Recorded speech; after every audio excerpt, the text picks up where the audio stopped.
천주교를 믿는 한 미혼 여성이 천주교를 믿지 않는 한 남성과 사랑에 빠졌습니다. 부모는 안 된다 결사 반대했습니다. 그 총각이 천주교 믿지 않는 한 결혼은 없다 선언을 했습니다. 이때부터 이 아가씨는 자기 남친을 천주교 믿도록 열심히 가르쳤습니다. 그저 시간 있는 대로 천주교를 가르쳤습니다. 몇 달이 지난 후에 딸이 어머니에게 말했습니다. 엄마, 내 남친이 천주교를 믿을 것 같아요. 얼굴에 웃음이 가득했습니다. 몇 달이 지난 후에 딸이 울고 있었습니다. 엄마가 이상해서 물었습니다. 얘야, 너 몇 달 전에 내 남친이 천주교 믿을 것 같다고 말했지 않니? 그런데 왜 울고 있니? 딸이 대답했습니다. 엄마, 그게 문제예요. 너무 성공했어요. 너무 열심히 믿어요. 이제는 신부가 되기로 결심을 했어요. 우리 기독교는 성경의 종교입니다. 세상 대부분의 종교가 나름대로 경전을 가지고 있습니다만은 다른 종교에서의 경전의 의미와 우리 기독교에서의 성경의 의미는 같지가 않습니다. 불교를 예로 들어 보십시다.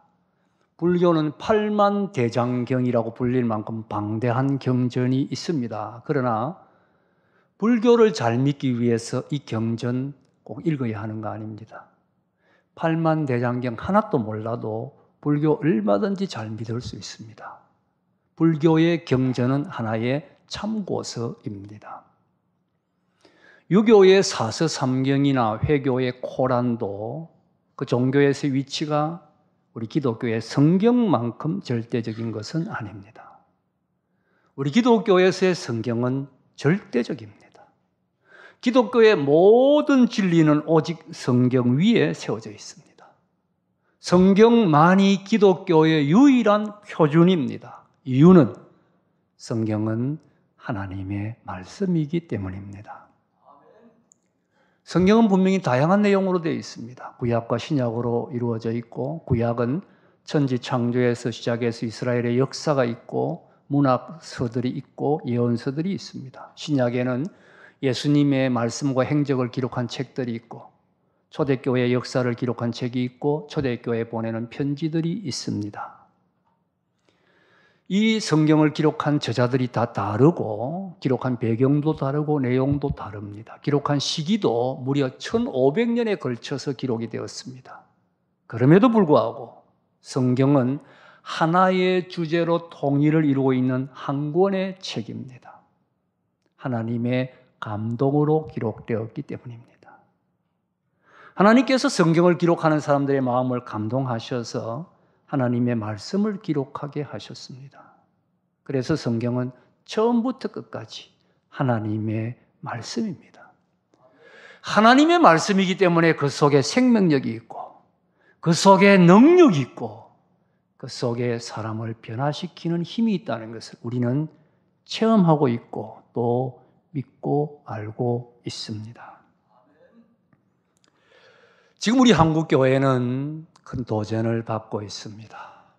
먼저 과거의 사람들로부터 하여금 교회를 찾게 만든 요인들이 사라졌다는 것이 문제입니다. 지난날 우리가 가난하고 어려웠습니다. 그 어렵고 힘들 때 많은 사람들이 교회에 나와 위로를 받았습니다. 지금은 아무리 어렵다고 해도 옛날만큼 어렵지가 않습니다.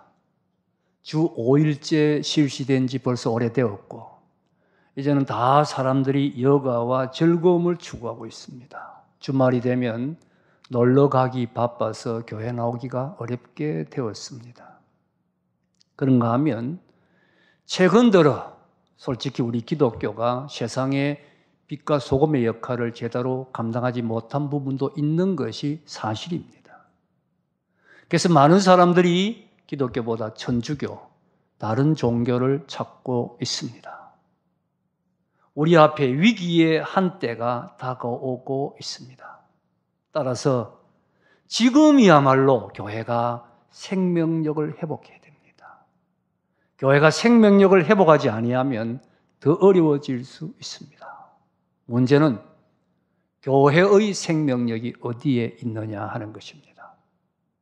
교회의 생명력은 오직 하나님의 말씀에 있습니다.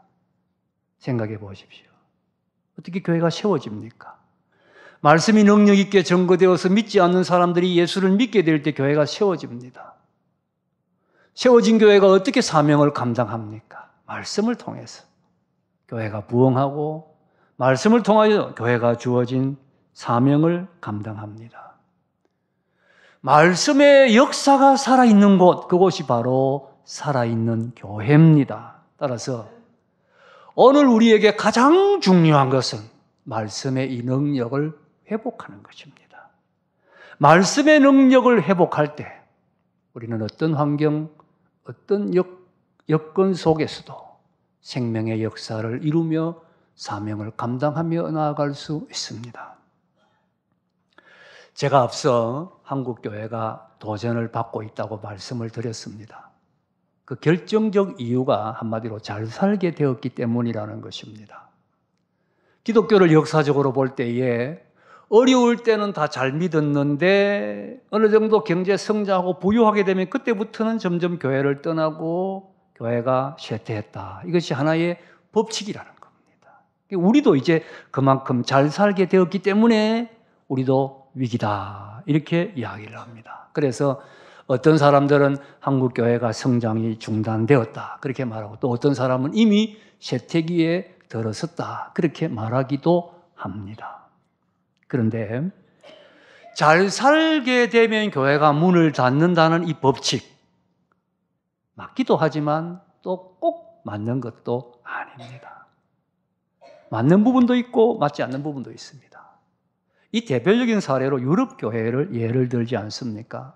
유럽 다 기독교 국가지요. 한때 다 열심히 예수 믿었습니다. 지금은 문을 닫았지요. 교회가 잘 살게 되면서 문을 닫았다는 겁니다. 이거 맞는 이야기지만 동시에 또 안 맞는 이야기입니다. 자, 그렇다면 미국 교회를 생각해 보십시오.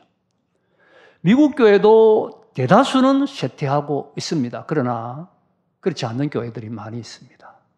부흥하는 교회들이 있고 큰 도시에 가면 수천 명, 수만 명 모이는 교회들도 많이 있습니다. 차이가 어디에서 오는 것이겠습니까? 잘 살게 되는 것, 풍요로워지는 것은 분명히 교회를 쇠퇴하게 하는 한 요인입니다. 그러나 그것이 전부는 아닙니다. 유럽 교회가 문을 닫은 더 중요한 이유는 자유주의 신학 때문이었습니다. 19세기 말려부터 유럽은 자유주의 신학이 일어났습니다. 자유주의 신학이 일어나면서 성경의 초자연적인 역사는 다 못 믿겠다 이렇게 된 겁니다. 예수님 동정녀 탄생, 여자가 어떻게 처녀가 아이를 낳냐 믿을 수 없다. 육체적 부활, 죽었다가 어떻게 살아나느냐 못 믿겠다. 승천, 재림 이런 것들이 다 신화다 이렇게 가르쳤습니다. 신화다. 유럽 교회는 전부가 이 신학에 물들었습니다. 여러분 생각해 보세요.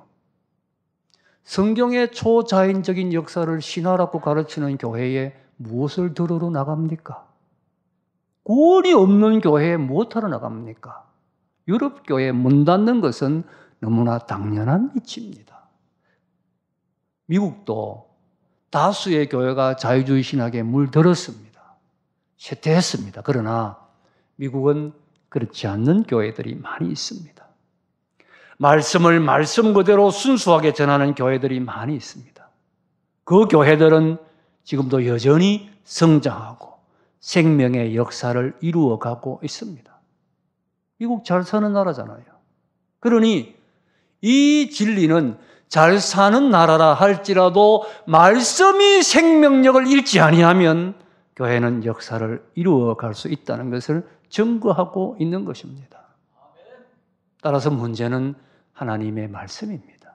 환경이 어떠느냐, 여건이 어떠하냐, 그게 문제가 아닙니다. 중요한 것은 하나님의 말씀이 살아있느냐, 문제는 여기에 있습니다. 사도행전 우리가 읽어보면 특이한 표현을 하나 발견할 수가 있습니다. 참 생각해보면 특이한 표현입니다. 교회가 힘을 얻고 구원의 역사를 이루어가고 생명의 역사를 이루어가는 것을 두고 말씀이 왕성했다 이렇게 묘사를 하고 있는 것입니다. 오늘 본문 우리 7절을 한번 같이 읽어보겠습니다. 7절 시작. 하나님의 말씀이 점점 많아지고 허다한 제사장의 무리도 이 도에 복종하니라. 보세요.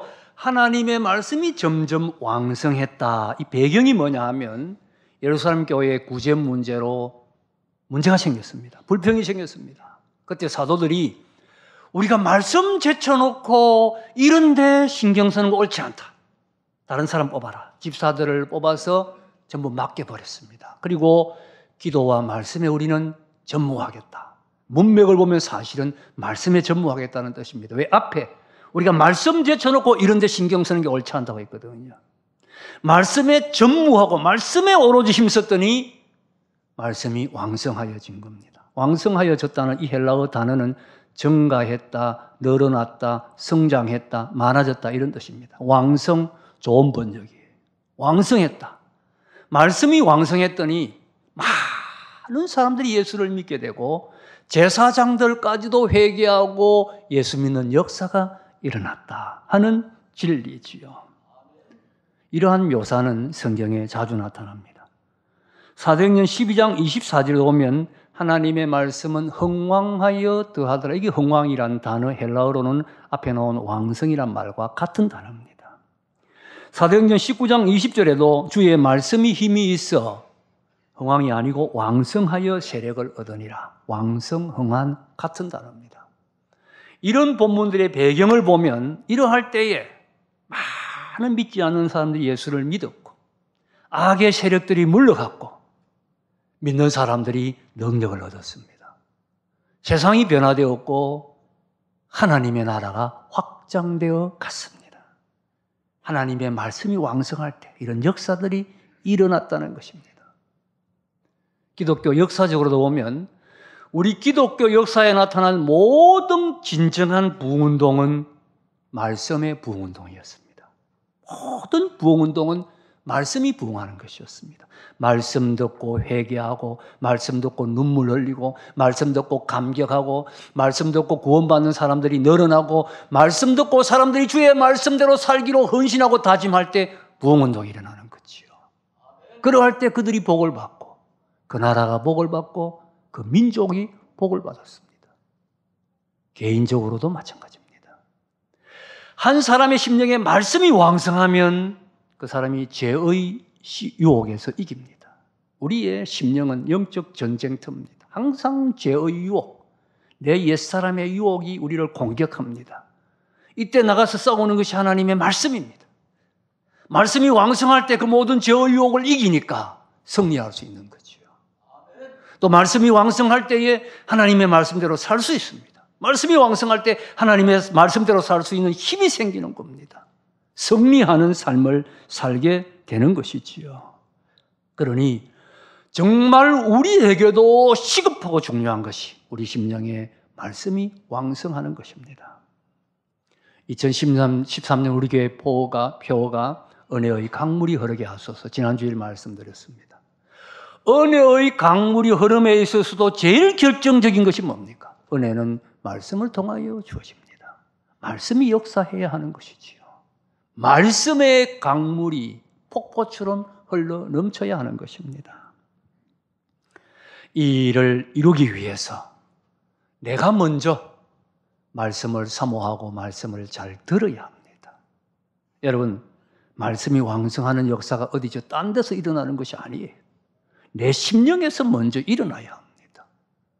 그러므로 내가 먼저 말씀을 사모하고 기억이고 잘 들어야 됩니다. 말씀이 능력이 있지만 옥토에 떨어지지 아니하면 열매를 맺지 못하지 않습니까? 그러면 내 마음이 옥토가 되어야 한다는 이야기지요. 내 마음이 먼저 옥토가 되어서 사모하고 기억이고 잘 들을 때 내 심령 속에서 말씀이 역사하고 말씀이 왕성하게 되는 겁니다. 어릴 때 저는 시골에서 자라났기 때문에 저희 집 처마에 제비집이 있었습니다. 여러분도 제비집 보신 분들이 많을 거예요. 그 어미가 이제 새끼를 낳고 먹이를 물어다가 키우지 않습니까? 근데 어미 제비가 먹이를 물고 오면 새끼 제비들이 어떻게 하지요? 입을 벌립니다. 입을 벌릴 때 그 장면을 보면요, 입밖에 안 보입니다. 어떻게 크게 벌렸든지 몸뚱아리는 보이지 않습니다. 입만 있는 것처럼 크게 벌립니다. 바로 그 새끼 제비들이 입을 벌리는 모습이 말씀을 향한 우리의 마음이어야 합니다. 하나님 내게 은혜를 주십시오. 그냥 설교를 들어보자 그게 아니고 하나님 은혜를 사모합니다. 내 심령의 은혜의 역사가 일어나게 하여 주시옵소서. 입을 넓게 열고 사모하는 마음으로 말씀을 들을 때 내 심령의 말씀이 왕성하게 됩니다. 죄송한 이야기입니다만 근데 어떤 분들은 아예 처음부터 들을 생각이 없어요. 죄송한 이야기를 한 번 더 하면요. 제가 부임한 지 1년 반이 다 되었습니다만 아직까지 제 설교를 한 번도 듣지 못한 분들이 이 자리에 많이 계십니다. 예, 제가 볼 때마다 주무시고 계시니까요. 제가 일부러 안 봅니다. 제가 자꾸 보면 제가 시험 들기 때문에 보지 않습니다. 여러분, 이렇게 한번 생각해 보세요. 이 자리에 지금 예수님이 설교를 하신다. 예수님이 오셨어요. 우리 집에 오셔서 설교를 하신다. 어떻게 듣겠습니까? 하나님이 친히 말씀하시는 것을 듣는다는 그런 자세로 주께서 말씀하신 것을 듣기 위하여 하나님 앞에 있습니다. 고넬료의 고백처럼 이런 마음으로 우리가 말씀을 들을 때 말씀이 우리 심령 속에 역사하게 되는 겁니다. 그리고 말씀 듣기 위해서 교회에 자주 나오세요. 계속해서 말씀의 역사가 일어나야 합니다. 부흥운동의 특징은 말씀을 계속 들었다는 거예요. 계속. 여러분, 주일 오후도 말씀 들으시고 수요 기도에 나와서도 말씀 들으시고 더 듣고 싶으면 새벽 기도도 나오시고 느헤미야 8장을 보면요. 이스라엘 백성들이 포로로 돌아온 다음에 그들이 에스라를 통하여 회개운동이 부흥운동이 일어납니다. 말씀의 부흥운동이 일어나는데 거기 보면 하나님의 말씀을 새벽 6시부터 12시까지 6시간 동안 들었어요. 매일 6시간 동안 말씀 들었습니다. 아마 지금 6시간 동안 들으라 그러면 앉아있을 사람 몇 사람 되는지 제가 잘 모르겠습니다. 그런데 그들은 매일 6시간 동안 말씀을 들으면서 눈물을 흘리고 기뻐하고 감격하고 회개하고 하나님과 언약을 맺고 말씀대로 살기로 헌신하고 이게 부흥운동이에요. 부흥. 계속 들어야 하는 겁니다. 말씀을 사모하고 말씀을 들을 때에 거기에서 말씀이 왕성하는 역사가 일어납니다. 여러분, 말씀 듣는 것은 무슨 이치를 따지고 논리를 따지는 거 아닙니다. 하나님이 말씀하신다. 그 듣는 순간의 감격, 기쁨, 감동, 가슴이 뜨거워지고 눈물이 나고 하나님을 만나는 체험들이 말씀을 통하여 일어나는 것이지요. 이렇게 말씀을 잘 들음으로 우리 심령에 말씀의 왕성한 역사가 일어나야 합니다. 그리고 또 내가 말씀을 가까이 하고 말씀을 읽고 묵상해야 됩니다. 내가 읽고 묵상하는 것이 필요합니다. 어떤 목사님이 길을 가다가 근처에 이 교인 집이 있다는 게 생각이 났어요. 그래서 이 교인에게 내가 한마디 말씀을 전해줬으면 좋겠다 이런 생각이 든 겁니다. 그래서 좀 예의는 아니지만은 이 통보도 없이 그 집을 신방을 한 거예요. 교인이 갑작스럽게 맞이했지만 그래도 목사님이 오시니까 반갑지 않습니까? 목사님 앞에 이제 앉았는데 목사님이 내가 지나다가 생각이 나서 들렸는데 꼭 전해주고 싶은 말씀이 있어서 들린 겁니다. 그러니 성경책 좀 가져오십시오. 내가 성경 한 절 읽고 기도하겠습니다. 이 집사님이 딱 들을 때 찬스다. 무슨 찬스냐? 내가 성경을 얼마나 사랑하고 얼마나 귀여기고 얼마나 가까이 하는지를 보여줄 찬스다. 이런 생각이 드는 거예요. 그래서 아들, 초등학교 다니는 아들을 불러놓고 뭐라고 말해? 얘야, 너 안방에 가서 엄마가 평소에 제일 사랑하고 제일 기억이고 제일 아끼고 제일 열심히 보는 책 가져와라. 그래서 자랑하려고. 아이가 쏜살같이 뛰어가서 책을 들고 왔는데 월간 여성 잡지를 들고 왔답니다. 여러분은 하루에 성경을 몇 분 읽습니까? 아니, 일주일에 몇 분 읽습니까? 시간이 없다고 그러지요. 여자분들 연속극은 몇 분 보십니까? 남자분들 신문은 몇 분 보십니까? 시간 없다는 거 핑계입니다. 성경 읽어야 됩니다. 어떤 분이 그런 간증하는 거 제가 들은 기억이 납니다. 이분이 집사인데, 명색이 집사인데 평생에 성경을 제대로 한번 본 적이 한 번도 없다는 거예요. 그런데 사업이 부도나가지고 감옥에 들어갔습니다. 6개월 형을 살았습니다. 할 일이 없잖아요, 감옥에. 잘 됐다. 마음 잡고 성경 읽자. 이래가지고 감옥에서 그저 시간 있는 대로 성경을 정독했답니다. 이분이 나중에 간증하는 것이 감옥에 있었던 6개월은 내 생애에 제일 행복했던 시기요, 제일 감동적인 시기였습니다. 여러분, 이렇게 간증하는 걸 들은 적이 있습니다. 특별히 젊은 분들은 젊었을 때 많이 읽고 또 외워두십시오. 나이 들었는데 이제 성경도 제대로 못 읽겠는데 읽어둔 말씀도 없고 외워둔 말씀도 없으면 얼마나 답답하겠어요. 외울 수 있을 때 많이 외워두십시오. 읽어두십시오. 그게 재산입니다. 성경 아는 것이 재산이지요. 나이 드신 분들도 돋보기를 쓰고라도 읽으세요. 이제 다른 책 읽으면 뭐 하겠습니까? 성경 하나 읽으면 족하지요. 읽고 다 잊어버려도 읽는 것입니다. 우리 교회 금년에는 나는 1독, 교회는 500독 합니다. 내가 1독해서 우리 교회 전체적으로 500독 하자는 뜻인데 이것도 제가 간이 작아서 500독, 사실은 1000독 우리 교회는 해야 되는데 여러분, 이번에는 500독 어떤 일수도 채워야 됩니다. 만약에 여러분이 예수 믿은 지가 오래됐는데 성경을 1독도 못했다. 부끄러운 이야기잖아요. 아마 그런 분들이 많을 거예요. 이번에는 꼭 1독 하십시다. 2독하고 3독 할 수 있다면 더 좋겠지요. 디모데후서를 읽어보면 디모데후서는 바울의 유서지 않습니까? 마지막에 죽음이 오는 것을 알고 있으면서 죽음을 앞두고 쓴 편지인데 디모데를 오라 그럽니다. 보고 싶다. 제일 사랑하는 사람이 디모데니까 죽기 전에 보고 싶다. 오라고 하는데 올 때에 디모데후서 4장 13절을 보면 가져오라고 하는 것이 있어요. 뭘 가지고 했냐? 책은 가죽 종이에 쓴 것을 가져오라. 이렇게 말하고 있습니다. 이게 무슨 말이냐 하면 그 당시에는 성경이 우리처럼 이런 성경이 아니고 가죽으로 된 두루마리예요. 부피가 엄청나게 크지요. 가지고 다닐 수가 없습니다. 주로 예배드리는 처소에 두고 예배드릴 때 입고 거기서 보관하고. 근데 바울은 개인적으로 성경을 가지고 있었는데 가지고 다닐 수가 없으니까 어느 개인 집에 보관을 해둔 겁니다. 근데 여기 지금 디모데에게 오라 하는 곳은 바다를 2개나 건너야 되는 먼 곳이에요. 근데 그 큰 성경을 디모데가 너 올 때 가져오라. 바울이 부탁을 하고 있는 겁니다. 왜 성경 가져오라고 하겠어요? 이제 순교의 날이 얼마 남지 아니했습니다. 바울 알고 있습니다. 곧 순교합니다. 그러면 이 남은 시간, 마지막 죽음까지의 이 귀하고 소중한 시간에 바울은 성경 읽겠다는 겁니다. 이 마지막 시간 성경 읽으면서 보내겠다는 거예요. 여러분, 이 마음 이해가 됩니까? 이렇게 말씀 사모해야 하는 겁니다. 이런 마음으로 사모하고 듣고 읽을 때 우리 심령 속에, 내 심령 속에 말씀에 왕성하는 역사가 일어나고 내 심령 속에 말씀의 능력이 충만하게 되는 것입니다.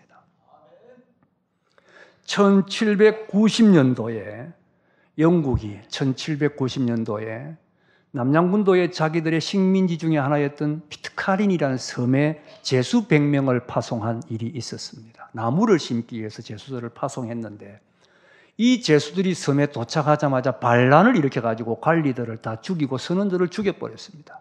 선원을 죽이고 관리를 죽이니까 그 섬에 갇혔잖아요. 그 원주민들과 어울리면서 여자들과 아이도 낳고 무질서한 생활이 시작되었습니다. 그런데 영국은 곧바로 나폴레옹과의 전쟁이 일어나는 바람에 이 사건을 잊어버린 거예요. 30년이라는 세월이 지나버렸습니다. 우연히 배가 그 섬 앞을 지나가다 섬에 들렸던데 가보니까요, 이 섬이 지상낙원이 되어 있는 겁니다.